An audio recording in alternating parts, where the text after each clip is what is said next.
India rejects quick trade agreement with the US. Is India's independent foreign policy collapsing under pressure? Bangladesh surpasses India in GDP per capita. दोस्तों, ये सिर्फ खबरें नहीं हैं, ये एक सोची समझी रणनीति के तहत बुना गया जाल है। एक ऐसा जाल जिसे हमारी राइटर द प्रोपेगेंडा ट्रायंगल कहती हैं। देखिए, इस त्रिकोण के 3 कोने हैं। पहला कोना है विदेशी मीडिया हाउसेस, जो नाम सूत्रों के हवाले से भारत की साख गिराने वाली खबरें प्लॉट करते हैं। दूसरा कोना है हमारे देश का राजनीतिक विपक्ष, जो बिना सोचे समझे, बिना किसी वेरिफिकेशन के उस विदेशी रिपोर्ट को गीता बाइबल मानकर देश में प्रेस कॉन्फ्रेंसेस करने लगता है।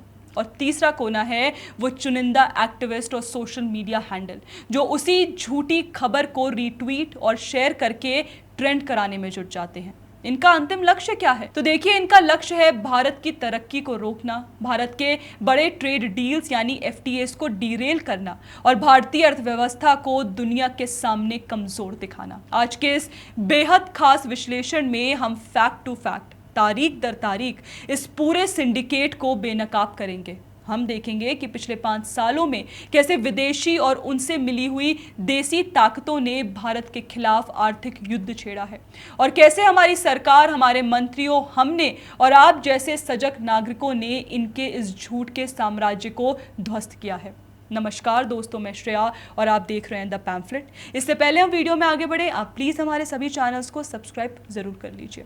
तो देखिए, शुरुआत करते हैं सबसे ताज़ा उदाहरण से। 13 जुलाई को रॉयटर्स ने एक सनसनीखेज खबर चलाई। खबर में दावा किया गया कि भारत ने अमेरिका के साथ होने वाले अंतरिम व्यापार समझौते को खारिज कर दिया है, क्योंकि भारत कृषि और टैरिफ के मुद्दों पर झुकने को तैयार नहीं है। खबर फैलते ही दोनों तरफ से अलग अलग रिएक्शंस आने लगे। कोई इसकी तारीफ कर रहा था तो कोई क्रिटिसाइज। नैरेटिव का जैसे सैलाब आया हो, लेकिन इस बार भारतीय तंत्र ने इस प्रोपेगेंडा को हवा में ही दबोच लिया। Union commerce minister Piyush Goyal ने इस रिपोर्ट को ट्विटर पर सीधे रीपोस्ट किया और जो लिखा वो इस नैरेटिव की छाती पर सीधा प्रहार था।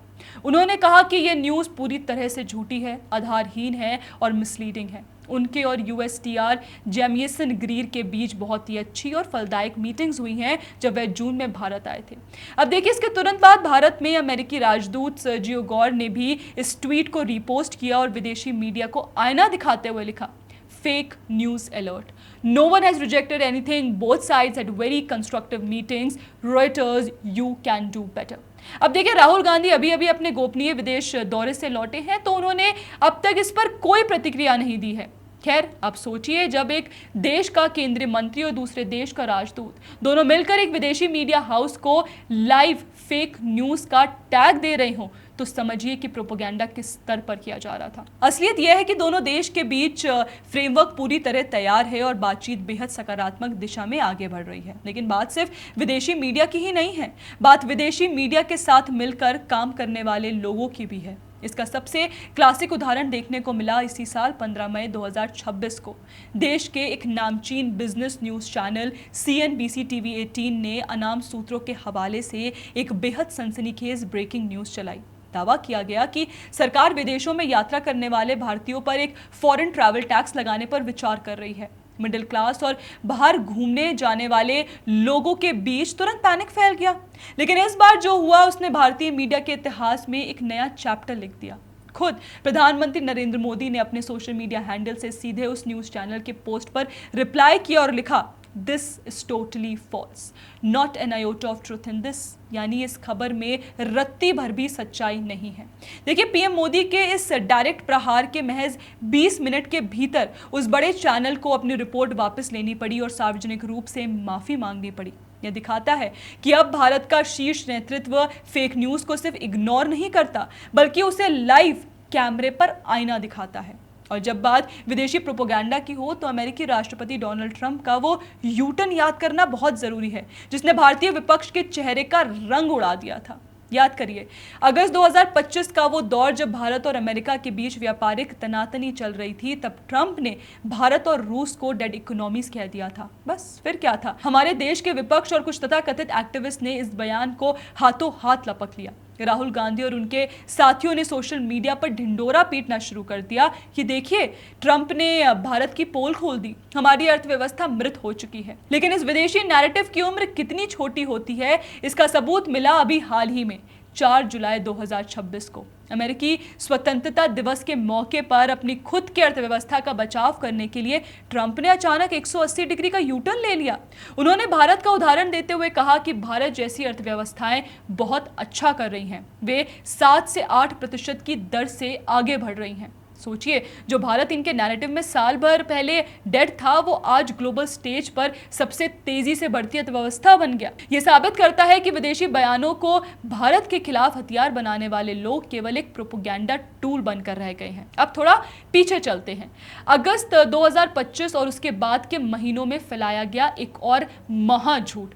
अमेरिकी राष्ट्रपति डोनाल्ड ट्रंप ने एक बयान दिया कि भारत ने रूसी कच्चे तेल का आयात पूरी तरह बंद कर दिया है और वह अमेरिकी और वेनेजुएला के तेल की ओर रुख कर रहा है। अब इस बयान को पश्चिमी मीडिया ने ऐसे पेश किया जैसे भारत ने घुटने टेक दिए हों और अमेरिकी प्रतिबंधों के डर से अपने सबसे पुराने दोस्त रूस का हाथ छोड़ दिया हो। भारत में इस पर क्या नैरेटिव बना?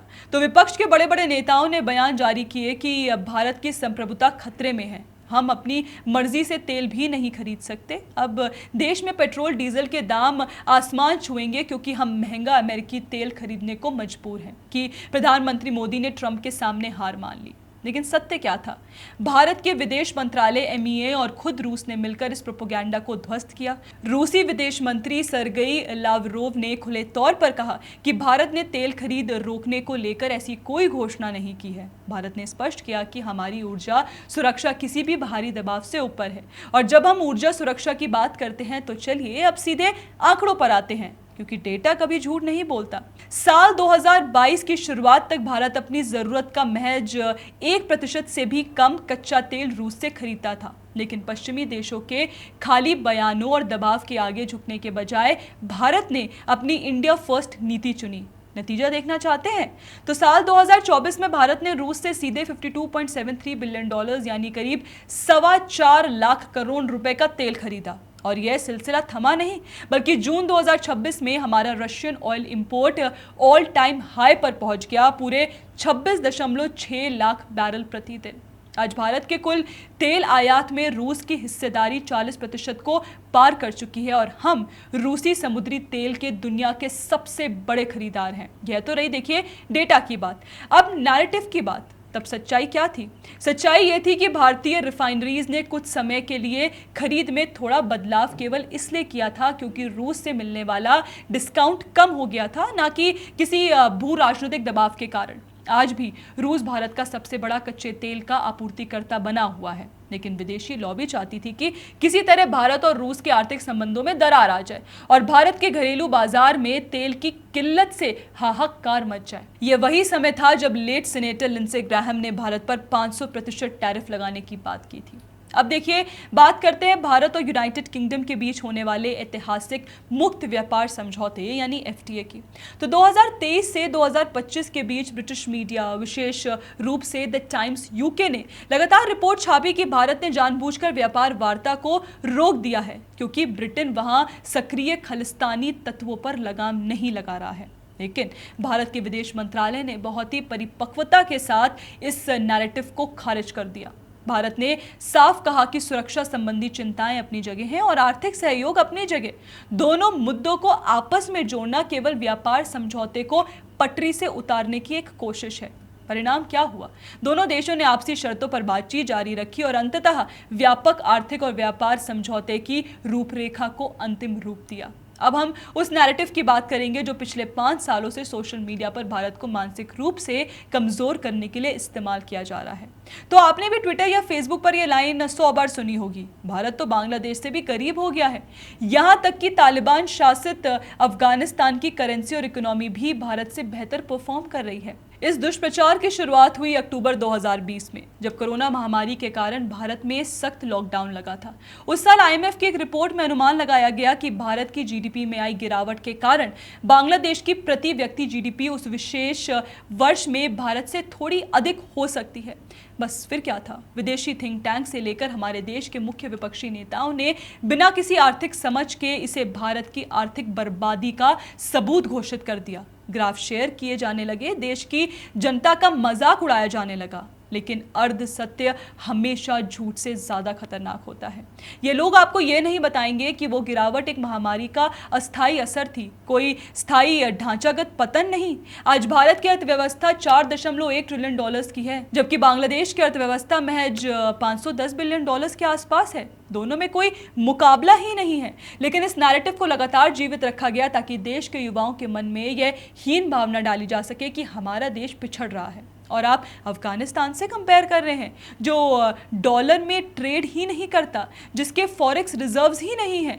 लेकिन आप कहेंगे कि ये तो केवल जियोपॉलिटिकल और इकोनॉमिक खबरें थी, इनमें कौन सा बड़ा षड्यंत्र था। तो चलिए आपको थोड़ा और पीछे और थोड़ा और गहराई में लेकर चलते हैं, क्योंकि ये प्रोपोगंडा सिर्फ ट्रेड डील या जीडीपी आंकड़ों तक सीमित नहीं है। इसका सीधा हमला हमारी राष्ट्रीय सुरक्षा, हमारे लोकतंत्र और हमारी वैश्विक छवि पर होता है। जब भी वैश्विक मंच पर भारत की साख को बट्टा लगाने की कोशिश की जाती है, तो हमारे देश के नेतृत्व को खुद फ्रंट फुट पर आकर इन विदेशी नैरेटिव्स की धज्जियां उड़ानी पड़ती है। याद करिए, जब हमारी फाइनेंस मिनिस्टर निर्मला सीतारमन ने वॉशिंगटन डीसी में पीटरसन इंस्टीट्यूट का दौरा किया था, वहां पश्चिमी मीडिया ने उनके सामने वही पुराना घिसा पिटा वायलेंस अगेंस्ट माइनॉरिटीज और थ्रेट टू डेमोक्रेसी का नैरेटिव परोसने की कोशिश की थी। लेकिन उन्होंने पश्चिमी मीडिया को ऐसा आईना दिखाया कि पूरे ग्लोबल मीडिया रूम में सन्नाटा छा गया। उन्होंने सीधे आंकड़ों के साथ पूछा कि अगर भारत में अल्पसंख्यकों पर अत्याचार हो रहा है, तो 1947 से अब तक भारत में मुस्लिम आबादी लगातार कैसे बढ़ रही है और फल फूल रही है, जबकि हमारे पड़ोसी देश पाकिस्तान में अल्पसंख्यकों का नामो निशान मिटा दिया गया। उन्होंने साफ शब्दों में एक्सपोज किया कि ये विदेशी रिपोर्ट्स बिना जमीन पर आए सिर्फ भारत की तरक्की से जलने वाले एजेंडा ड्रिवन कमरों में बैठकर लिखी जाती हैं, ताकि भारत में विदेशी निवेश को डेंट किया जा सके। और यह प्रोपोगंडा केवल बयानों तक सीमित नहीं रहता।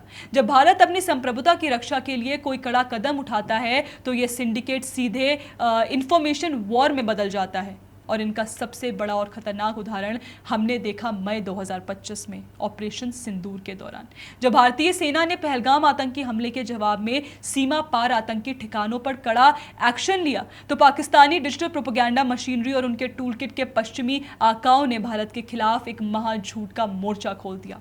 बीबीसी, अल जजीरा और कई पश्चिमी मीडिया हाउसेस ने बिना किसी ग्राउंड वेरिफिकेशन के ऐसी खबरें और फुटेज चलानी शुरू की, जो सीधे तौर पर हमारे सुरक्षा बलों के हौसले को कमज़ोर करने और भारत को एक अग्रेसर देश के रूप में दिखाने के लिए डिज़ाइन की गई थी। हैरानी की बात तो यह है कि पाकिस्तानी हैंडल्स ने हमारे सैन्य नेतृत्व के नकली AI डीप फेक्स तक इंटरनेट पर फैला दिए।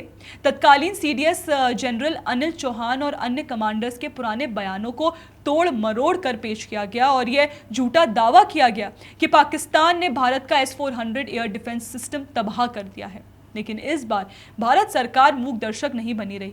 Ministry of information and broadcasting और PIB फैक्ट चेक यूनिट ने मिलकर 24 घंटे का कंट्रोल रूम स्थापित किया। इतिहास में पहली बार भारत ने बेहद आक्रामक तरीके से एक्शन लेते हुए 1400 से ज्यादा ऐसे फेक न्यूज़ फैलाने और देश विरोधी सोशल मीडिया हैंडल्स और URLs को सीधे ब्लॉक कर दिया।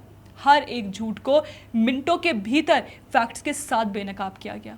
उदाहरण साबित करते हैं कि चाहे BBC की वो चुनिंदा डॉक्यूमेंट्रीज हो जो जानबूझकर देश की संप्रभुता को चुनौती देने के लिए बनाई जाती हैं, या विदेशी अखबारों के वो ओपिनियन पीस जो सिर्फ भारत की न्यायपालिका और चुनाव प्रणाली पर सवाल उठाते हैं, इन सब का अंतिम मकसद एक ही है, भारत की विकास यात्रा को अस्थिर करना।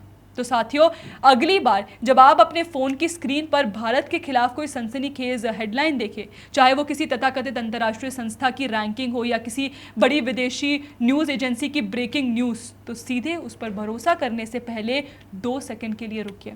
सोचिए कि क्या आप द प्रोपेगेंडा ट्रायंगल का हिस्सा तो नहीं बन रहे?